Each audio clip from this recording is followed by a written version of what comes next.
Assalamualaikum warahmatullahi wabarakatuh. Bismillah, alhamdulillah, wassalatu wassalamu ala rasulillah sayyidina wa maulana Muhammad ibn Abdullah wa ala alihi wa sahbihi wa mawalah, la hawla wa la quwwata illa billah, amma ba'd. Ila hadratin Mustafa Rasulullah sallallahu alaihi wasallam wa ala alihi wa azwajihi wa dhurriyyatihi wa ahli baitil kiram wa ala sairi sahabatihi wa tabi'in wa tabi'in tabi'in wa tabi'ahum bi ihsan ila yaumid din. Thumma ila ruhil jami'il awliya'us salihin wa ibadillah. Rahbaina wa ummahatina wa jaddina wa jaddina kama sya'an silakan pekter bonus benda muslim. Bismillah walidi Abdullah Zaid makram muslim sallallahu Muhammad wa sallallahu alaihi wasallam wa syafa'i salam wa karamah. Thumma ila arwahi walidikum wa amwatina wa amwatikum wa masyayikhina wa masyayikhikum wa muassis jam'iyah nabiyul ulama. Al-Fatihah. A'udzu billahi minasy syaithanir rajim. Bismillahirrahmanirrahim. Alhamdulillahi rabbil alamin. Arrahmanir rahim. Maliki yaumiddin. Iyyaka na'budu wa iyyaka nasta'in. Ihdinas siratal mustaqim. Siratal ladzina an'amta 'alaihim ghairil maghdubi 'alaihim waladdallin. Ayo baca doanya. Bismillahirrahmanirrahim. اللهم افتح لنا حكمتك وانشر علينا رحمتك من خزائن رحمتك يا أرحم الراحمين رب اشرح لي صدري ويسر لي أمري واحلل عقدة من لساني يفقه قولي. Bismillahirrahmanirrahim. Qala al-musannif rahimahullahu ta'ala wa a'ada 'alaina min barakatihi wa amaddana bi asrarihi fid dunya wal akhirati amin. Amin. Bab qasar salat, mengqasar salat. Bismillahirrahmanirrahim. Halaman 458. Qasrus salati huwa ikhtisaru 'adad raka'atis salati ruba'iyyati min 4 raka'atin ila 2. Mengkosor sholat itu artinya meringkas sholat. Kosor itu meringkas. Kosor, ikhtisar. Ikhtisaru adadi raka'atis sholatir rubaiyati. Meringkas jumlah rakaat sholat yang 4 min 4 raka'atin ila 2 kepada 2 rakaat. Jadi maghrib tidak bisa dikosor ya. Yang dikosor itu hanya sholat yang jumlahnya 4 rakaat. Kalau maghrib nanti 1/2, 1/2 juga bisa. Jadi dipotong 2, kosor, memendekkan sholat yang 4 jadi 2, yaitu zuhur, asar dan isya. Ini boleh dikosor, yang 4 jadi 2, mengkosor sholat, dan itu diperbolehkan oleh Islam, termasuk dari Al-Quran sendiri. Fayu'addil musalli dhuhra wal asra wal isya arba'ataini badalan min arba'in. Jadi sholatnya zuhur, asar, isya 2 rakaat sebagai pengganti 4 rakaat. Rukhsatan lahu, sebagai rukhsah, dispensasi kepada kita, wa takhfifan anhu, dan untuk mempermudah, karena biasanya dilakukan dalam perjalanan. Masru'iyatuhu, disyariatkannya sholat qasar. Ya juzu qasrus sholati fis safar bi qoulihi ta'ala, diperbolehkan mengqasar sholat ketika bepergian. Ya qoulihi ta'ala, wa idza darabtum fil ardi falaysa 'alaikum junahun an taqsuru minas shalah in khiftum ay yaftinakumul ladzina kafaru. Kalian kalau pergi, kata Allah dalam Al-Qur'an ini, maka tidak berdosa buat kalian untuk meringkas sholat, tidak apa-apa. Silakan. Tetapi ayat tersebut pada waktu itu turun pada saat tidak dalam kondisi yang aman, ya, ayat itu. Tapi ayat itu tidak dimaksud hukumnya, walaupun sebabnya itu sekitar keamanan, sehingga orang bepergian itu diperbolehkan mengqasar sholat karena alasan keamanan. Itu dulu. Nah, tapi ayat ini berlaku kemudian dalam keadaan kondisi aman pun tetap berlaku. Jadi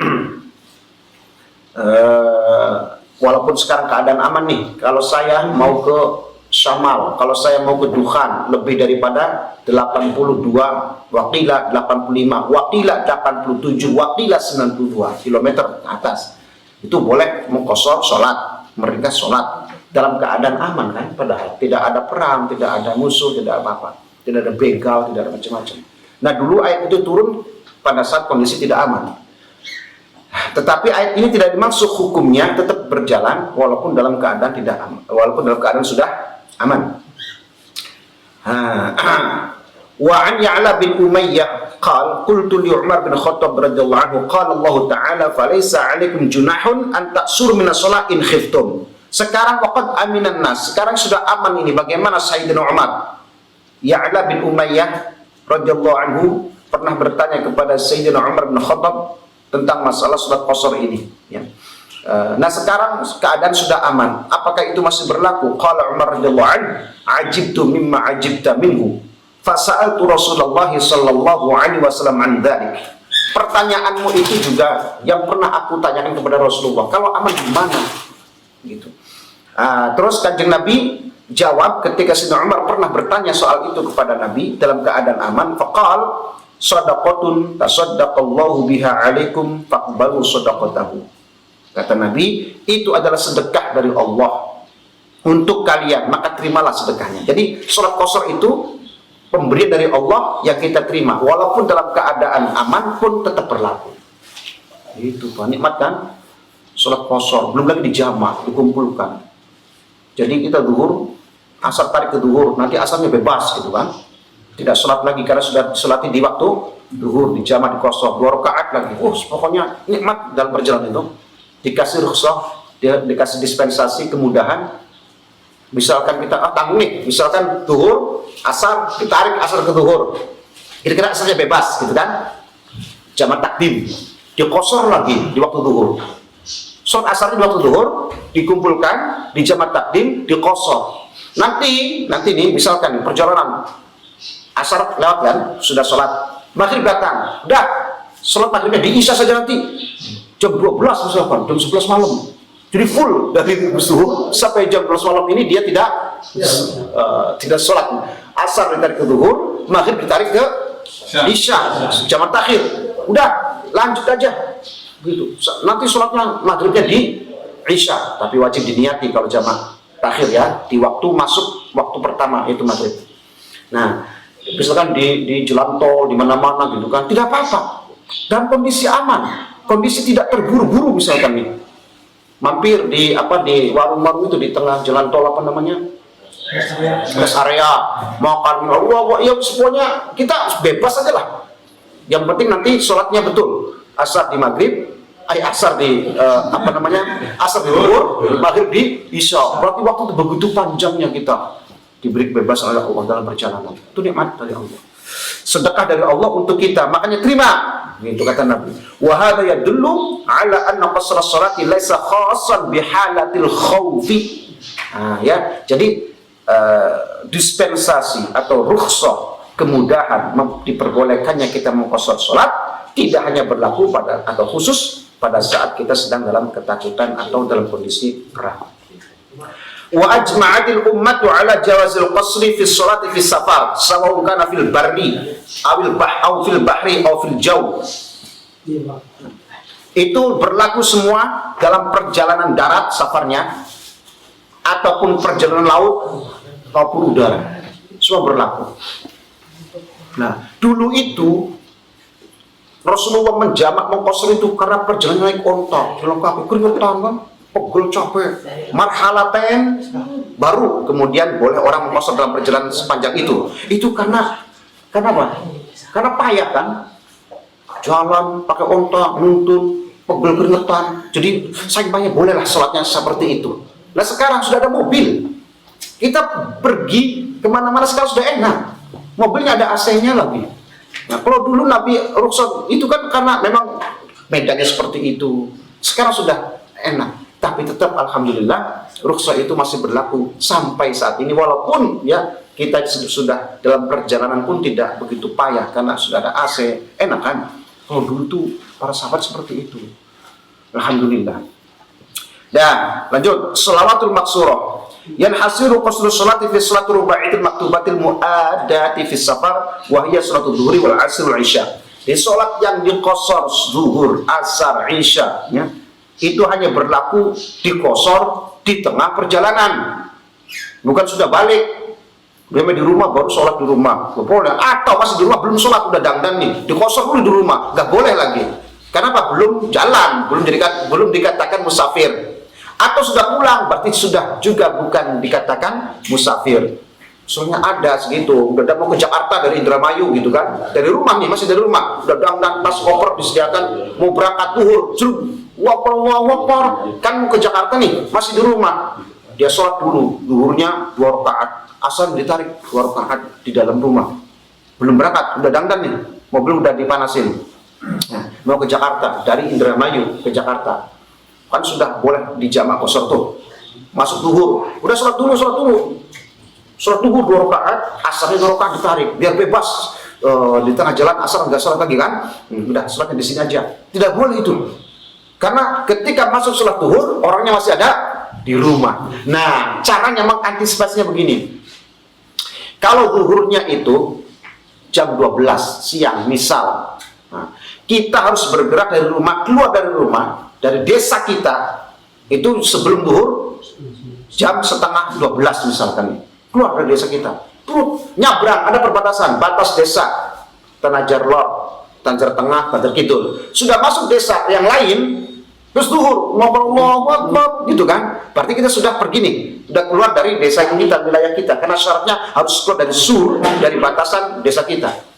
Sudah keluar dari desa kita, padahal baru beberapa langkah, berapa meter keluar dari desa kita, terus zuhur datang, sholat di situ, ada musola, rumah teman, rumah sedulur, sholat di situ, qashar boleh, silakan jamaah sekalian di situ. Padahal rumahnya, masih kelihatan juga misalkan nih. Rumahnya masih kelihatan karena dari perbatasan kan, rumah saya kelihatan gitu. Tapi kalau sudah keluar dari rumah kita, dari batas desa kita, maka diperbolehkan melaksanakan jamak qashar dimulai. Ya, walaupun masih itu gedangnya kelihatan rumah kitanya. Tapi karena sudah keluar dari desa kita, dan kita nggak boleh balik itu, ya, dan di situ ya sudah sholat qashar di situ, jamak di situ, baru kita berangkat melanjutkannya. Caranya gitu antisipasinya ya. Jadi keluar dulu dari desa, jangan di rumah, jangan di desa kita. Baru kita setelah keluar dari desa itu ke desa kita diperbolehkan melaksanakan jamak ataupun qashar. Wala tuqassaru sholatus subhi wa sholatul maghribi bil ijma'i. Secara ijma' sepakat ulama tidak boleh sholat subuh dan maghrib di qashar. Yang 4 jadi 2, kalau subuh yang 1 jadi 1, nanti jadi sholat witir. Wala tuqassar sholatu subhi wal maghribi bil ijma'i li'anna subha law qasurat lam takun syaf'an. Nah, kalau sholat subuh di qashar, maka dia tidak menjadi syaf'an lagi, menjadi witir 1, tidak genap lagi.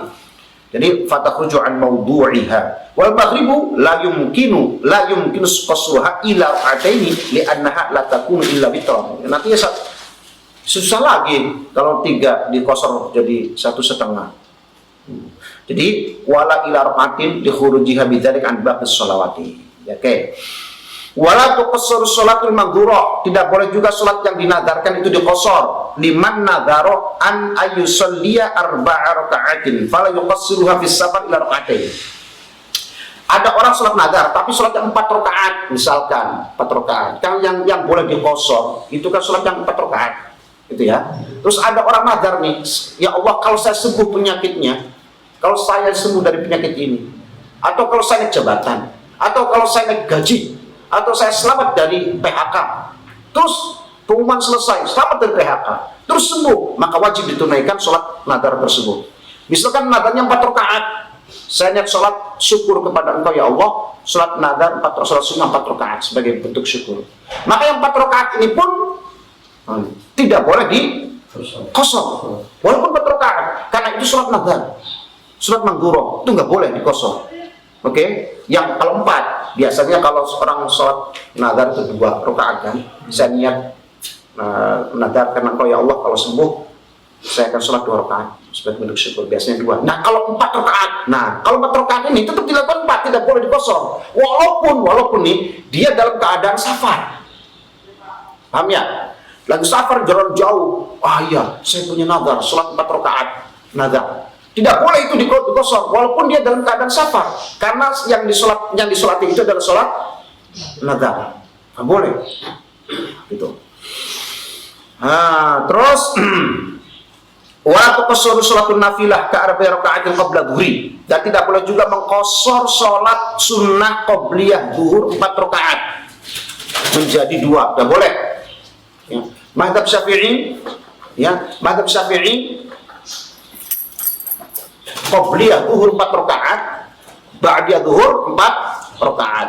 Yang 2 muakkadah, yang 2 ghair muakkadah. Qabliyah itu kan, ba'diyahnya yang 2 muakkadah, yang 2 ghairu muakkadah. Tapi mazhab Syafi'i 4 yang qabliyahnya. Nah, 4 rakaat ini disunahkan mazhab Syafi'i 2 terus salam naik lagi. Kalau mazhabnya Abu Hanifah, yang terbaik menurut mereka yang 4 rakaat jumlah daripada sholat sunnah itu yang afdolnya adalah salamnya cuma 1.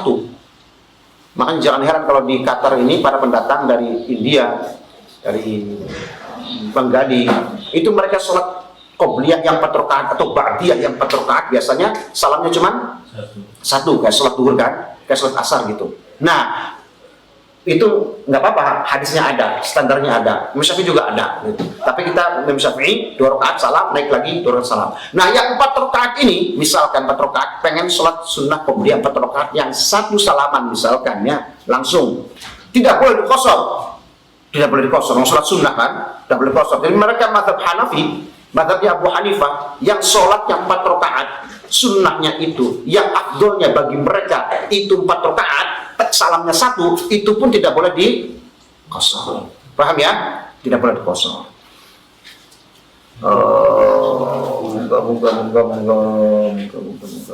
Jadi au qabla asri, atau 4 rakaat sebelum asar. Imam Syafi'i itu, mazhab Syafi'i 4 zuhur, qabliyah zuhur, 4 ba'diyah zuhur. Walaupun 2 rakaatnya itu adalah ghair muakkadah, yang 2 ghair muakkadah, tapi kenapa mazhab Syafi'i 4? Karena hadis Nabi-nya jelas. Ya. Dalam riwayat Imam Ahmad mengatakan, barang siapa yang sholat qabliyah zuhur 4 rakaat wa ba'daha 4 rakaatin haramahullahu 'alan nar. Itu hadis Nabi. 4 rakaat qabliyah zuhur, 4 rakaat ba'diyah zuhur. Kata kanjeng Nabi, siapa yang melakukan ini maka Allah haramkan dirinya dari neraka. Itu hadisnya. Makanya Imam Syafi'i, walaupun yang 2-nya itu adalah ghair muakkadah, yang 2-nya ghair muakkadah, yang 2-nya muakkadah, tetap dilakukannya 4 dalam mazhab Syafi'i. Oke? Karena hadisnya luar biasa. Seandainya diterima sholat 4 rakaat qabliyah zuhur, ba'diyah zuhur itu, maka itu sudah mewakili semua amalan-amalan kita yang wajib sekalipun, kan itu sudah tertebus, diharamkan dari neraka. Subhanallah. Kalau diterima, masalahnya kan kita nggak tahu diterima apa enggaknya gitu kan. Jadi semua harus kerjakan, sholat umum. Baru cukup diterima ini, nggak usah sholat tapi udah cukup lah. Haram saya di neraka, tidak harus neraka. Belum tentu, kayak tahu aja kan gitu. Nah, kemudian qobliyah asar ini. Falatu mana? Tadi kan qobliyah zuhur dan ba'diyah zuhur. Au qoblal asri, atau 4 rakaat sebelum asar. Nih, 4 rakaat sebelum asar ini bukan muakkadah semua. Semua ghair muakkadah. Yang 4-nya nih ghair muakkadah. Artinya apa ghair muakkadah itu? Nabi Shallallahu Alaihi Wasallam pernah melakukannya, tetapi tidak muwadhabah, tidak selalu melaksanakan. Itu namanya muakkadah, yang ditakkid, yang dikukuhkan.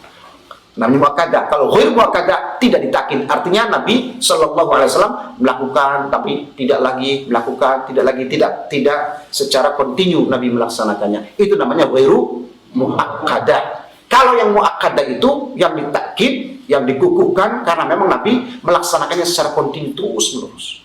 Akhirnya disebut muakkadah. Gitu ya. Kalau ghair muakkadah Nabi melakukan di lain waktu, Nabi tidak juga. Nah, termasuk qobliyah asar ini, 4 rakaat ini Nabi tidak secara kontinu melaksanakannya, kadang melaksanakan, kadang tidak. Nah, yang 4 qobliyah asar pun tidak boleh dikosor. Yang 4 yang 4, ya 2 terus salam, terus 2 rakaat lagi salam. Kanjeng Nabi Shallallahu Alaihi Wasallam bersabda, barang siapa yang sholat 4 rahimallahu imro'an sholla arba'an qoblal asri. Itu kata Nabi. Jadi barang siapa, semoga Allah merahmati, menyayangi orang-orang yang sholat 4 rakaat sebelum asar. Dapat doa terus dari Nabi. Semoga Allah merahmati orang-orang yang sholat 4 rakaat sebelum asar, padahal itu ghairu muakkadah, makanya dilakukan. Nah, yang memasukkan kita ke surga kan Allah melalui apa? Rahmatnya, ya kan? Dengan rahmat Allah orang masuk surga. Nah, 4 rakaat ini qabla asar dapat doa dari Nabi. Rahimallahu imra'an shalla arba'an qabla al-asri, kata Nabi. Semoga Allah merahmati orang yang sholat qabliyah asar 4 rakaat. Coba. Kalau tadi diharapkan neraka, kalau ini dimasukkan ke dalam surga. Rahmat kan ke surga nantinya. Zuhur sebagai benteng neraka, kalau asar menjadi pendorong orang masuk surga. Kalau ya udah dua-duanya itu sama, udah paling finalnya manusia itu yang masuk surga semua, udah. Paling akhir ya udah nggak ada lagi surga. Faman zuhziha 'anil nari wa udkhilal jannata faqad faz wa mal hayatud dunya illa mata'ul ghurur. Faman zuhziha, sapane wong kang dijauhkan, 'anil nari, dihindarkan, dijauhkan, diselamatkan dari neraka, wa udkhilal jannata, dimasukkan Allah ke dalam surga, faqad faz, itu betul-betul orang yang mendapatkan kemenangan sempurna. Udah, sebab paling akhir ya masuk surga lah. Masuk surga. Nah, dah. Jadi sholat qobliyah zuhur 4 rakaat, ba'diyah zuhur 4 rakaat, qobliyah asar 4 rakaat, jangan ditinggalkan kalau bisa ya. Jadi fala tuqassaru ila ithnataini, yang 4 rakaat ini tidak boleh diqashar, tidak boleh diqashar. Wala tuqassaru fa'idatul hadar idza qudiyat fis safari. Wala tuqassaru fa'idatul hadar idza qudiyat fis safari. Li'annaha thabbatas fi dhimmatihi tammatan. Tidak boleh mengqashar salat qadha ya, pada saat sampean lagi safar. Qadhanya di rumah. Sampai tidur di rumah nih. Tidur qadha punya zuhur, punya qadha asar atau zuhur gitu kan. Terus sampean pergi ke Jakarta dari Cirebon, dari Indramayu misalkan. Boleh kan safar. Zuhur sama asarnya di qadha nanti pas lagi safar gitu kan. Kan safar kan boleh mengqashar. Boleh mengqashar nanti qadhanya diqashar gitu. Enggak boleh gitu. Ya, mengqadha salat faidah, salat yang dia tinggalkan tapi dalam keadaan tidak safar kan, di rumah. Di qadhanya di safar terus diqashar. Zuhur asar diqashar dan jamaah sekalian. Qadhanya mampu lagi safar. Enggak boleh itu. Enggak boleh. Diskon maunya. Enggak boleh. Enggak boleh. Kecuali begini nih, ya, begini ya. Sampean dalam safar Indramayu ke Jakarta, safar nih, sampai tidur betul-betul ngantuk berat, zuhur asar sudah diniati nih, saya sholatnya nanti di asar, masuk ke zuhur, Allahu Akbar, zuhur, ngantuk berat, udah diniati hati yang kerentek, wajib itu ya, salah satu syarat jamak takhir itu harus ngerentek niat di waktu sholat pertama, berbeda dengan jamak takdim. Nah, syarat jamak takhir itu diantaranya adalah ketika masuk pada waktu sholat pertama, hatinya niat, saya niat sholat jamak takhir nanti. Jadi zuhurnya dia tidak sholat, nanti di asar. Akhirnya setelah dia niat jamak takhir, tidur blas. Bangunnya bukan asar, tapi Isya atau maghrib sebenarnya. Jelasnya kelewat dua-duanya nih. Zuhur kelewat, asar kelewat. Kan qadha berarti nih. Qadha. Nah, ini qadha zuhur, asar boleh diqashar. Boleh diqashar, tapi dalam kondisi posisi masih dalam safarnya. Nah, sekarang begini. Kalau misalnya udah pulang ke rumah, dia belum qadha nih. Belum qadha. Oke, belum qadha. Tapi dia itu punya hutang qadha tadi pada saat safar, zuhur asar kan. Udah pulang karena malas atau sibuk dan sebagainya lah. Balik sampai ke rumah. Dia ingat, waduh ya, zuhur asar waktu safar tadi saya belum di qadha di rumah. Oke? Mengqadhanya dia ini di rumah tidak boleh diqashar di qadha. Paham? Diqashar dari jamak enggak boleh. Paham ya? Berbeda begini. Udah pulang. Dia ingat belum qadha zuhur asar pada saat safar. Terus dia besoknya pergi lagi misalkan safar lagi. Nah, nih, beda ya.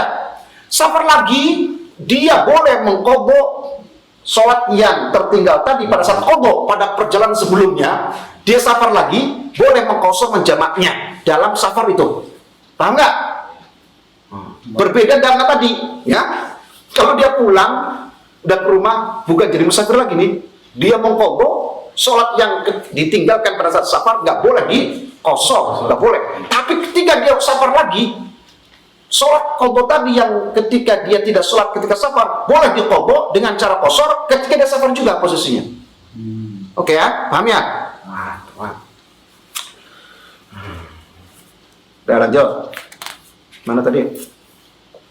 Padahal belum ini. Biar itu terangkan dulu. Amma faitatus safari mana? Wala tuqassaru faitul hadari idza qudiyat fis safar. Oke? Salat qadha di rumah tidak boleh salat di rumah zuhur asar di rumah qadha ini tidak boleh dikosor ketika mengqadhanya safar. Enggak boleh itu, tetap harus 4 ya. Zuhurnya 4, asarnya 4. Li'annaha thabbatat fi dhimmatihi tammatan, karena itu menjadi tanggungan bagi dia secara sempurna. Wa kadzala tuqassuru fi safari faitatun maskukun fi annaha faitatu safarin aw hadar ihtiyatan li an asla al isma. Sekarang begini, ada orang yang memang berumbun, ngerti berumbun? Berumbun itu uang sekarang bedewek lah berumbun. Kadang ya tabrak-tabrak ya sholat nggak sholat hal-hal biasa aja lagi kian sholat berumbun orang yang berumbun nggak perhatian gitu. Saya sholat iya kadang ya kadang ingat kalau ingat ya sholat nggak ingat ya hal-hal baik dia berumbun di sholat nggak perhatian gitu. Nah misalkan ada orang berumbun nih wa kadza tuqassur fi faitatun maskukun fi annaha faitatu safarin hadarin ihtiyatan tidak boleh juga dikosor atau mengkosor fis safari ketika dia sedang dalam perjalanan mengqadha sholat yang faitah yang wajib diqadha tapi dia ragu maskukun fi annaha safarun fi safarin aw fi hadarin, dia itu ragu, dia tidak sholat ya tapi ragu tuh yang tidak sholat itu apakah saya itu punya utang sholat tadi tidak ketika perjalanan ke Jakarta atau saya lagi udah di rumah nongkrong sama teman nggak sholat gitu kan. Dia pengen mengqadha, ujug-ujug orang berumbun nih, ujug-ujug ingat dia pernah tidak sholat gitu. Kayaknya saya itu sholat di mana ya, ragu dia. Waktu itu saya nggak sholat waktu di rest area misalkan, saya ngopi aja nggak sholat saya itu. Wah waktu itu saya perjalanan lagi ke Jakarta. Apa saya di rumah ya, ragu-ragu dia. Apa saya waktu itu ngopi-ngopinya masih di kampung gitu belum. Tapi saya itu yakin meninggalkan sholat itu kan. Nah, orang yang seperti ini nih ragu di mana atau sholat ya ketika dia tidak sholat di mana di ketika safar atau di rumah, maka dia tidak boleh mengkosor sholat yang dilakukan di mana dia harus qadha itu. Gak boleh. Jadi dia harus tetap 4 rakaat kalau dia yakin sholat zuhurnya, maka dia wajib 4 walaupun dia dalam keadaan safar nih. Ragunya ketika safar. Ragunya ketika safar, maka tidak boleh, harus dilaksanakan secara sempurna. Ihtiyatan sebagai langkah hati-hati. Amma faitatus safari fal adharu yajuzu qasra fi safar nafsu. Nah begitu ya, tadi sudah dijelaskan bahwa sholat yang qadha ya pada saat kita meninggalkan sholat pada saat safar boleh ya, boleh mengqasar sholat tersebut yang diqadha dengan cara qasar lagi tapi dalam keadaan safar juga. Boleh ya? Boleh, silakan. Au fi safarin ghairi safarin faitah li'annahu takhfifun tata'allaqu bi'udrin wal 'udru baqin wal wujudis sabab. Sama tadi, walaupun boleh pada safar itu, safar yang dimana dia meninggalkan sholat qadha tadi diqasar boleh pada saat safar yang sama atau di saat safar yang lain kan seperti tadi contohnya ya. Udah pulang safar lagi gitu kan. Nah belum qadha tuh waktu dia meninggalkan sholat pada saat safar, maka boleh mengqadhanya dikosor pada saat safar berikutnya. Oke ya. Ngomongnya beribel pada pengen apa? Anca gitu. Tapi pengen keburu-buru bae. Semen paham di sini? Paham ya? Paham ya? Ngomongnya urul-urul padahal mah jelas itu kan. Jelas. Sifatus safar la tuqassaru sholatu illa idza kana safaru tawilan. Salat yang boleh dikosor salatnya itu adalah salat ketika dalam safar yang panjang. Jadi tidak boleh Kalau orang ada sebagian dari aliran Islam, saya tidak menyebutkannya, itu kalau yang penting keluar, dia safar, tidak ada hitungan dengan jarak tertentu. Itu ada, tapi jangan ikuti ya, jangan ikuti. Kita ikut mazhab Syafi'i saja. Tidak ada yang penting keluar. Saya mau keluar kemana saja, keluar, pergi ya.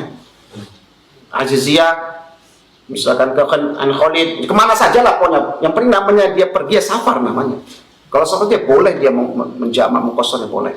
Padahal dekat juga tidak. Demikian ada juga mazhab yang lain tidak diikat dengan dengan jarak, tetapi nih kalau misalkan nih dari Al-Khor ke Duhan otomatis lebih daripada 82 km kan, boleh orang menjamak mengqashar nih, boleh. Tapi kalau ada orang mazhab yang empatnya ada salah satu mazhab dari Al-Khor ke Duhan, walaupun lebih daripada 82 km, 83 km, ada 82, 83, 82, 87, 82, ulama berbeda-beda. Al-Khor ke Duhan itu lebih, bisa 100 kilo ada kan.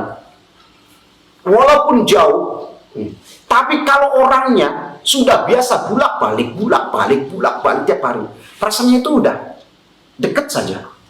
Maka orang ini sudah tidak diperbolehkan jamak qashar. Itu ada mazhab yang di antara empat ini. Oke. Tapi kalau mazhab Syafi'i tetap aturannya pakai jarak. Dan itu bukan bolak-balik loh. Bukan bolak-balik. Ini kan saya misalkan nih dari Kertasmaya misalkan menuju Kertasmaya menuju ke mana? Oke. Kertasmaya menuju Lampung ya jelas lah. Misalkan ada jarak A ke jarak B. Jarak A ke jarak B adalah 83 km persis. Maka sudah masuk itu, boleh orang menjamak mengqashar di tengah perjalanan itu. Dari A ke B. Tapi kalau misalkan 80 atau 79 misalkan ya. Oke. Ya jelas tidak boleh kan? Tidak boleh orang menjamak mengqashar walaupun sedikit sekali. Jangan dihitungnya balik itu. Ke sana ke sini. Lah kalau ke sana 60 atau 70 kilo, balik 140 berarti boleh nih. Enggak boleh hitungnya 12 ke sana, bukan itu bolak-balik. Hitungnya lurus. Nah, sekarang fala tuqassar salat fi safaril qasir. Enggak boleh mengqashar salat dalam jarak yang pendek, enggak boleh. Wala fi safaril maskuki fi tulihi. Dan tidak boleh juga dalam perjalanan yang diragukan ukuran panjangnya. Gak boleh juga. Ada berapa ya kira-kira? Jangan kira-kira, gak boleh dikira-kira itu. Misalkan sampai nih, dari A ke B, A, B, C. A ke B, B ke C.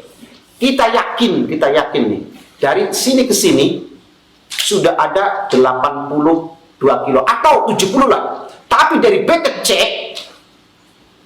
sampai yakin juga panjangnya sekian kilo, dia hanya perkiraan saja, bukan maskuk.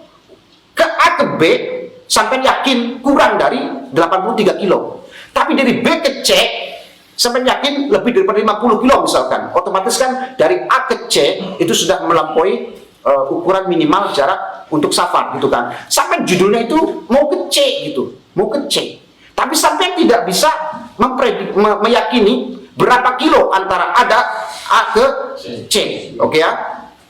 Tapi yakin bahwa sampai dari A ke B itu udah tahu. Saya kalau mau ke C ini akan pasti melewati ke B, kota B. Dan saya tahu antara ini ke B itu ada 70 kilo, misalnya kurang memang. Tapi dari B ke C itu jaraknya itu pasti jauh lagi kan? Dan saya tidak bisa menghitung, ya nggak masalah itu. Tapi dia yakin kan bahwa A ke C itu pasti melampaui daripada 83 km, maka boleh. Terus tidak boleh lagi orang yang tidak punya tujuan, nggak boleh tuh.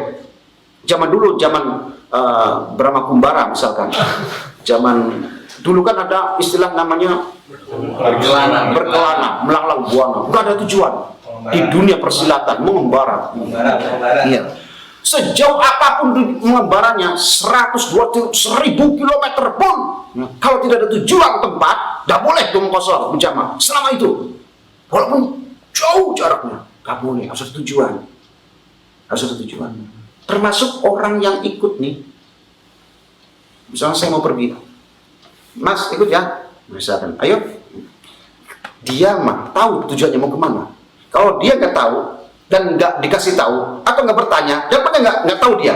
Saya yang tahu aja kan, saya mau ke Jakarta gitu kan dari Indramayu. Otomatis saya bisa kosor dia jalan karena tujuannya ada ke Jakarta. Sementara yang ikut ini dia blank, masih ikut asal ikut aja. Mau kemana nggak nanya. Yang saya nggak ngomong, ayo ke Jakarta, enggak, dia nggak tahu, ikut aja. Selama dia dalam ketidaktahuannya, nggak boleh ini. Oke? Tidak berakal itu. Ya, karena nggak punya tujuan kan. Dia pikir ya asal ikut aja lah, pengen jalan-jalan gitu pikirnya. Tapi nggak tahu tujuannya. Ini, ya semi otona. Tapi nggak tahu juntrungnya kemana, nggak ngerti gitu. Nah, orang seperti ini nih, selamanya dia juga tidak boleh qashar jamaah. Oh nggak ngerti, makanya tanya. Nah kalau dia di tengah perjalanan, bisa sampai Subang ke Jakarta kurang dari 80 kilo. Dia tahu di Subang nih, Mas, dari Indramayu udah lama. Sebenarnya sampai itu mau kemana sih? Nah, misalkan, saya mau ke Jakarta. Waduh, ke Jakarta. Oh, misalkan, nah, dia baru tahu tujuannya di daerah Subang. Antara Subang ke Jakarta sudah kurang dari 83 km. Maka dia tetap tidak diperbolehkan melaksanakan jamaah qashar itu sampai dari Subang ke Jakarta. Nggak boleh itu. Karena dihitungnya dia mulai safar dari Subang, paham ya? Tapi nanti ketika dari Jakarta balik ke Indramayu, maka dia boleh melaksanakan jamaah qashar lagi. Boleh itu orang tadi boleh. Tapi dari Subang ke Jakarta nggak boleh, karena dia mulai dihitung dari situ. Tapi nanti kalau dia dari Jakarta ke Indramayu, maka dia boleh, karena lebih daripada 200 kilo.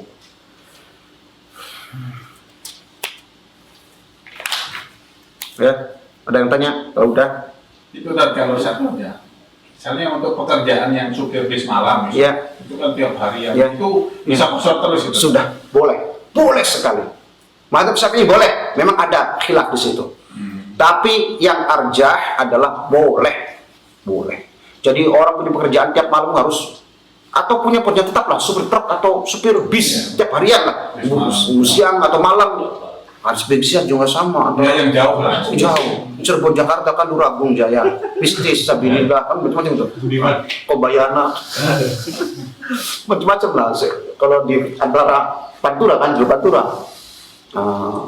Sahabat Bilqis gitu kan. Punya sahabat Arimbi dan seterusnya. Kuningan Jakarta Duragung Patasase, oke?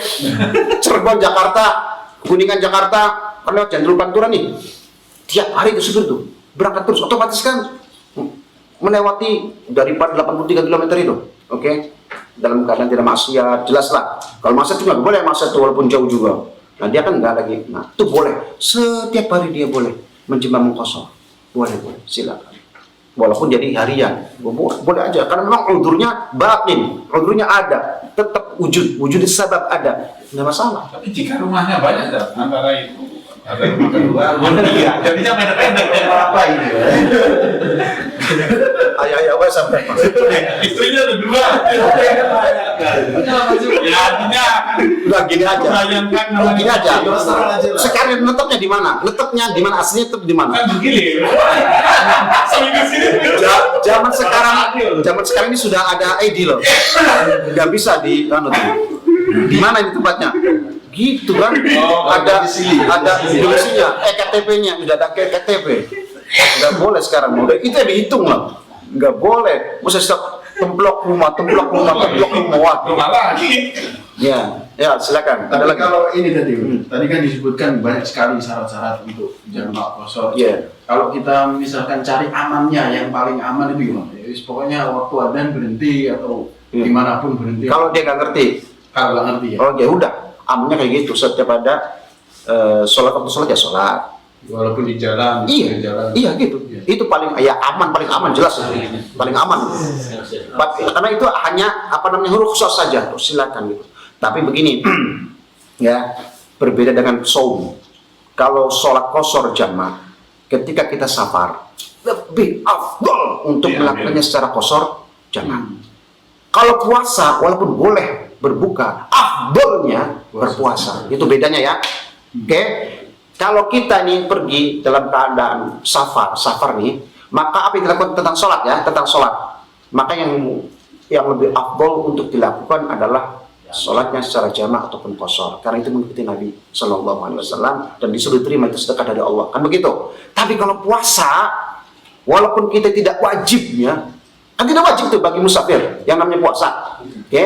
Tidak wajib, dia boleh berbuka, dia boleh puasa, tapi wa antasumu khairul lakum in kuntum ta'lamun. Itu Qur'annya. Jadi kalau kamu puasa itu lebih baik wa antasumu, tapi tidak wajib itu. Mau makan silakan, enggak gitu. Tapi nanti kan diqadha ya. Wa antasumu khairul lakum in kuntum ta'lamun. Gitu ya. Sama-sama rukhsah. Tetapi kalau puasa lebih utama untuk dilakukan kalau kita kuat. Walaupun kita kuat makan boleh, tapi kalau mau puasa silakan, enakan. Tapi syaratnya itu kalau keluarnya sebelum fajar. Kalau untuk puasa, kalau hari itu nih, misalkan perjalanan ziarah kubur dari Indramayu ke Madura, belakang 4 hari. Hari pertama Ramadan misalkan nih, kalau itu keluarnya setelah sholat subuh, maka hari itu wajib untuk puasa sampai full. Nanti besoknya kan jauh, Indramayu Madura kan jauh, masih dalam perjalanan. Boleh besoknya itu puasa untuk besok harinya, dia boleh tidak berpuasa tapi hari pertama wajib dia puasa karena keluar dari rumahnya setelah sholat fajar. Berbeda dengan sebelum fajar. Kalau sebelum fajar nih, padahal dia ikut sahur jam 3, belum subuh kan, makan berangkat, keluar. Terus jam 7 sarapan misalkan, udah puasa itu. Padahal dia masih kenyang, nggak apa-apa, tidak apa-apa. Kalau dia nggak apa-apa. Nggak apa-apa, tapi nanti wajib nggak apa-apa, nggak masalah. Nggak dosa itu, nggak apa-apa. Tapi syaratnya sebelum fajar keluarnya, gitu ya. Nah, berbeda dengan begini. Kalau misalkan nih, setelah fajar keluar, setelah subuh, dia kan wajib hari itu, dia wajib puasa. Sabar nih, di tengah jalan, misalkan, muntah, mabok, belum orang. Punya sakit dia. Maka dia boleh untuk buka, tapi bukan karena dia safarnya kan, alasannya karena apa? Karena sakitnya. Bolehnya dia itu karena sakitnya. Kalau tadi kan wajib puasa kalau nggak sakit. Nah, kalau dia lagi sakit, boleh, silakan Anda makan di situ, boleh. Biasanya kan orang yang muntah itu luar biasa.